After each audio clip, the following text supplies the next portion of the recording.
할렐루야 샬롬 하고 우리 인사합니다. 할렐루야 샬롬 샬롬 샬롬 샬롬 샬롬 샬롬. 하나님 사랑합니다. 여러분 주 안에서 사랑합니다. 오늘은 기쁜 민속 명절인 추석 날입니다.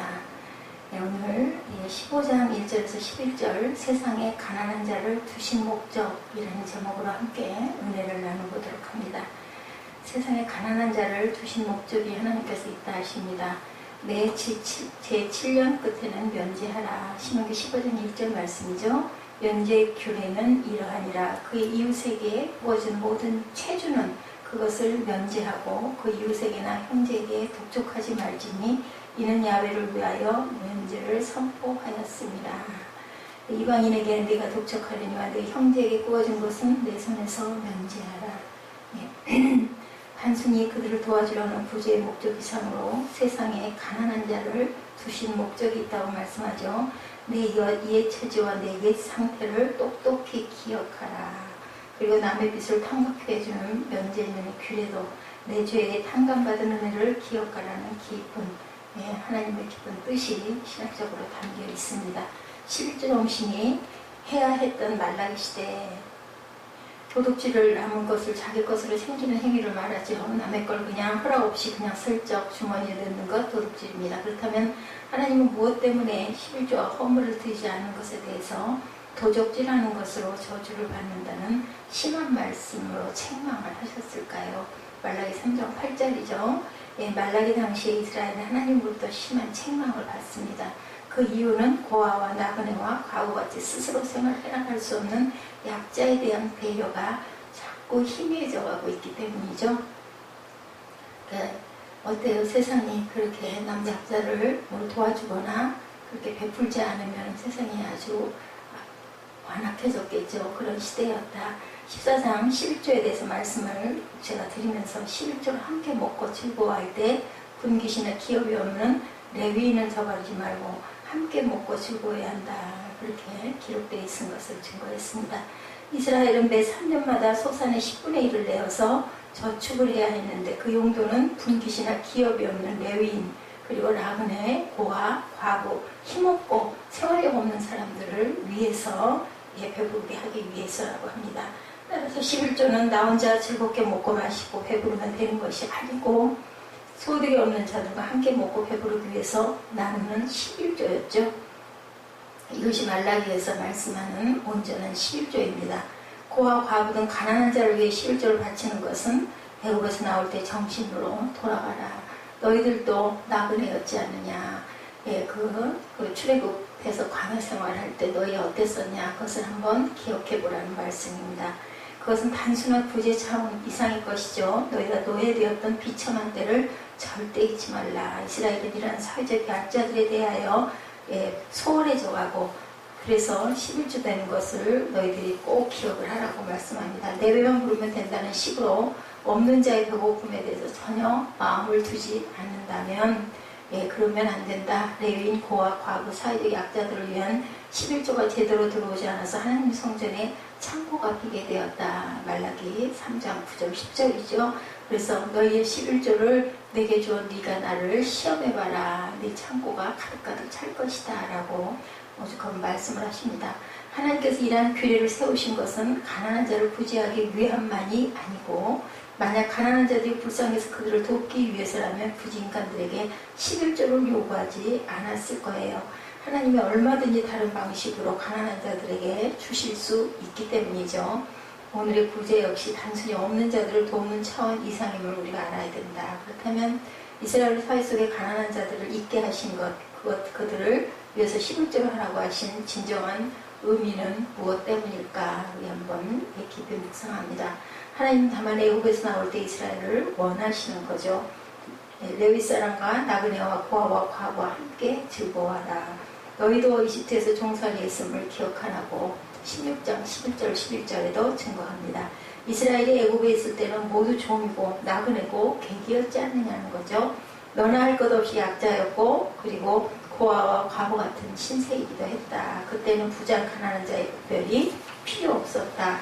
그래서 11조를 드려 그것으로 나그네 고아 과부와 함께 나누는 것은 자기가 고아와 과부와 노예 신세로 잠시 돌아가 봐라는 거죠. 이집트에서 비참한 종살이했음을 기억하는 것이다 라고 말씀합니다. 노예된 이스라엘을 구출하셔서 약속의 땅에 들어가게 하신 분이 하나님이시고 그들은 애당초부터 자기 것이라는 것은 없었다. 내가 너희를 먹이고 입히고 그리고 보호하지 않았느냐라는 말씀입니다. 그들이 약속의 땅에서 씨를 뿌리고 경작을 해서 추수한다 해도 수확을 가능케 하시는 분은 누구세요? 야훼 하나님. 오늘이 추석이라고 했습니다. 올여름에 비가 많이 오지 않아가지고 채소들이 많이 말라 죽어버렸다고 그래요. 그래서 아주 채소값이 비쌉니다. 이렇게 아무리 농부가 비료를 주고 열심히 그저 잡초를 뽑아준다 하더라도 하나님께서 하늘에서 비를 내려주시지 않고 햇빛을 주시지 않으면 농작물이 잘 될 수가 없다는 거죠. 수확을 가능케 하시는 것은 야훼 하나님이시니 네가 가진 것을 하나님 명령대로 가난한 자와 약한 자와 고아와 과부와 나그네에게 나눠줄 줄 알아야 된다. 너도 그런 시절이 있었지 않느냐라고 말씀합니다. 처음 낳은 것을 하나님의 것으로 바치고 그것을 함께 먹고 즐거워하는 것을 통해서 우린 여전히 하나님의 것으로 살고 있는 자임을 깨달아야 한다. 가난한 자를 두신 목적도 마찬가지다. 내 옛 모습을 끊임없이 기억하고 잊지 말라는 뜻이다. 가난한 자를 두신 목적이죠. 약자는 하나님이 주지 않으면 살 수가 없어요. 스스로 생활할 수가 없고 능력이 없기 때문입니다. 결코 이스라엘은 우리는 하나님 때문에 살아가는 민족이다. 이 정신에 대해서 희미해져서는 안 된다. 네가 살고 있는 이유는 지금 이렇게 편안하게 살고 있는 것은 내가 너를 전적으로 돌봤기 때문이라고 말씀합니다. 하나님이 원하시는 것은 약자의 정신이 유지되는 것이고 11조를 그래서 하라고 하셨다. 이 정신이 온 국가에 퍼지는 것이 이웃사람이고 율법의 형성이다. 결국 가난한 자는 이것을 가르치기 위한 도구로 이스라엘 사회에 있게 하셨다는 겁니다. 그 광야 시절을 기억하라고 가난한 자를 내 나라에 두게 하고 너희들에게 11조를 하게 했다라는 말씀이죠. 그런데 이스라엘은 모든 것이 풍족해지기 시작했을 때 과거의 자신의 위치를 잊어버리기 시작하고 그 자리에서 벗어나기 시작합니다. 하나님의 것으로 살아가고 있는 자신을 망각하고 내 노력과 내 힘으로 오늘날 우리도 똑같은 그러한 그 망각을 저지르고 있을 때가 얼마나 많은지 내가 편하게 잘 살 수 있을 때는 하나님을 많이 찾지 않습니다. 어떤 상황과 환란에 처하게 되면 그때 눈물 콧물을 흘리면서 하나님을 찾는데 이렇게 하나님을 찾는 것 자체도 사실은 정말 희망적인 사건이죠. 찾지 않고 방탕하게 되는 일들이 또 얼마나 많습니까? 모든 것을 자기 자신을 위해서 사용함으로 하나님은 자신을 위해서 존재하시고 약속의 땅으로 들어갈 수 있게 된 것도 나를 복되게 하기 위해서인 것으로 이기적으로 우리 생각해버립니다. 대개는 특별한 하나님, 내 사랑은 누구도 따라올 수 없는 그러한 하나님을 향한 내 사랑을 하나님이 아신다. 이렇게 나는 정말 특별한 사람이야. 이런 생각을 할 때가 많습니다. 이런 이스라엘로 인해서 소외된 계층은 약자가 될 수밖에 없고 이스라엘 내부에서 약자가 소외되고 무시되고 그들이 굶주린다는 것은 결국 이스라엘이 애국에서 나올 때의 모습을 잃어버렸다는 증거고 그런 이스라엘은 하나님이 원하시지 않는다는 것을 말씀하고 있습니다. 면제년의 목적도 마찬가지입니다. 출애굽 당시로 노예 정신으로 너희들이 돌아가라. 오늘 본문 1절에서 11절 면제년의 구례도 역시 이러한 정신 아래 바라볼 때 우리가 이해할 수가 있죠. 면제년의 규례는 오늘 우리 상식으로 이해할 수 없는 내용입니다. 그리고 이 말씀대로 행하기도 굉장히 곤란한 말씀이 아닐 수 없습니다. 아마 채권자들은 이러한 부분을 대하면서 상당한 곤란과 번민에 빠질 거예요. 갚을 그냥 다 돌려주려는 거죠. 희년이 되면 7년이 되면 또 일부 채무자들은 그 희생이 만면할 수도 있습니다. 본 말씀 이용해서 득을 보려고 욕심을 부리기도 할 겁니다. 신명기 15장 8-9절이죠. 오늘 본문 가난한 형제가 요구하는 대로 쓸 것을 넉넉히 구워주라. 지금 면제년이 가까웠다고 해서 주지 않으면 내가 죄를 얻을 것이라는 말씀이죠. 면제년은 가난한 자 부재 이상이 그런데 목적이 있다. 하나님은 이러한 면제를 통해서 우리에게 무엇을 가르치고 계실까요? 우선 가난한 자들을 향한 하나님의 규례는 단지 가난한 자를 돕기 위한 것이 아님을 우리가 꼭 기억해야 된다. 면제하라는 말씀도 7년이 지나도록 빌린 돈을 갚지 못하는 가난한 자의 사정에 딱해서 그들을 돕기 위해서 세우신 규례 이상의 목적이 있다라는 겁니다. 본문을 통해서 가난한 자들을 도웁시다라는 교훈으로만 이끌어낸다면 그것은 하나님의 구원의 계시의 말씀을 인간의 도덕과 윤리의 수준으로만 머물게 한다는 것을 우리가 기억해야 한다. 면제년을 통해 내 죄를 면제받고 은혜를 되새겨라. 매 7년 끝에 면제하라. 15장 1절이었죠. 7년이란 안식년을 얘기합니다. 7년째 되는 예.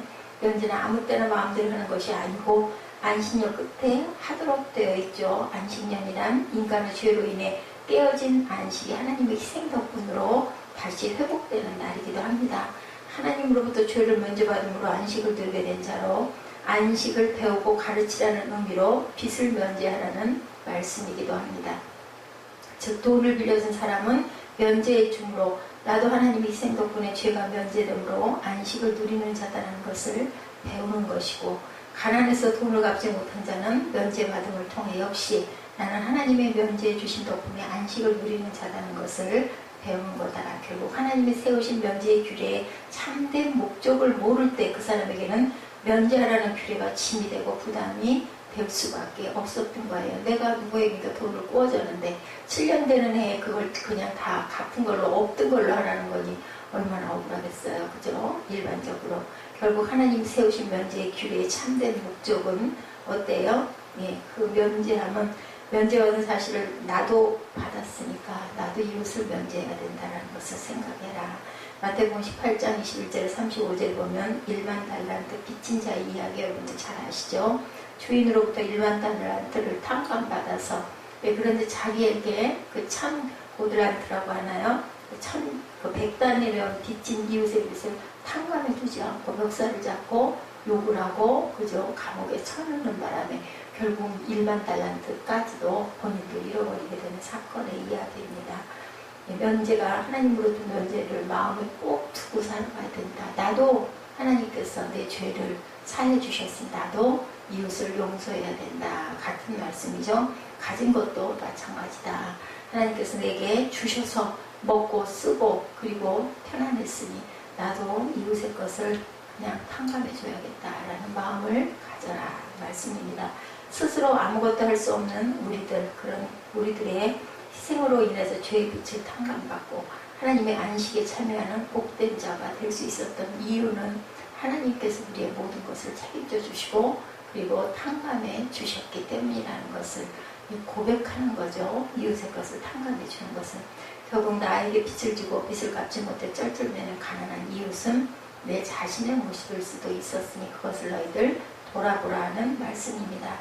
하나님이 세우신 자신의 거울이죠. 가난 자체를 처지를 발견하고 그렇게 저주 아래 너희 죄의 빚을 갚아주셨기 때문에 너희가 안식을 누릴 수 있었다. 결국 하나님의 면제라는 규례를 통해서 원하시는 것은 물질적 빚을 탕감해주는 아름다운 사회를 뛰어넘어서 하나님의 면제를 마음에 담고 그 정신으로 살아가는 이스라엘이 되는 것을 하나님께서는 기대하고 그것을 원하고 계신다. 또한 가난한 자의 자세를 되돌아가야 비로소 가난한 자를 돕게 된다. 너도 가난한 자였잖아. 너도 똑같은 시절이 있었지 않느냐. 이 말씀이죠. 누가복음 10장 30에서 37절에 선한 사마리아인에 대한 이야기 우리가 너무 잘 압니다. 선한 사마리아인은 평소에 난 아무것도 없는 자다는 것을 마음에 새기며 살았다고 볼 수가 있죠. 구약의 출애굽 때 노예 상태를 기억하는 것을 볼 수가 있는데, 왜냐하면 그가 강도 만난 자, 아무것도 없는 자를 만났을 때 그 사람을 자기와 같은 아무것도 가지지 않은 가난한 자로 동일한 시각으로 바라볼 수 있었다. 그러나 제사장과 레위인은 평소 많은 것을 하나님으로부터 받은 자라는 그러한 교만으로 살았다. 왜냐하면 도움이 필요한 강도 만난 자를 절박한 자신의 처지로 받아들이지 않는 것을 우리가 보았죠. 그런 동떨어진 마음에서 강도 만난 사람을 불쌍히 여기는 마음이 절대로 나타날 리가 없다. 나갈 길 바쁘니까 갈 거야. 이렇게 된다는 거죠. 우리는 과연 그런 상황일 때 어떨까? 저도 자신할 수가 없습니다. 안쓰러워하면서 누군가가 좀 도와줬으면 하는 마음을 가지고 그냥 바쁜 길이니까 지나쳤을 것 같습니다.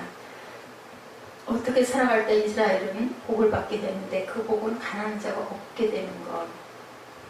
내가 만일 내 하나님 야훼의 말씀만 듣고 내가 오늘날 내게 명하는 그 명령을 다 지켜 행하면 내 하나님 야훼께서 내게 유업으로 주신 땅에서 내가 정령 복을 받으니 너희 중에 가난한 자가 없으리로다. 4절 5절에 그렇게 말씀하죠.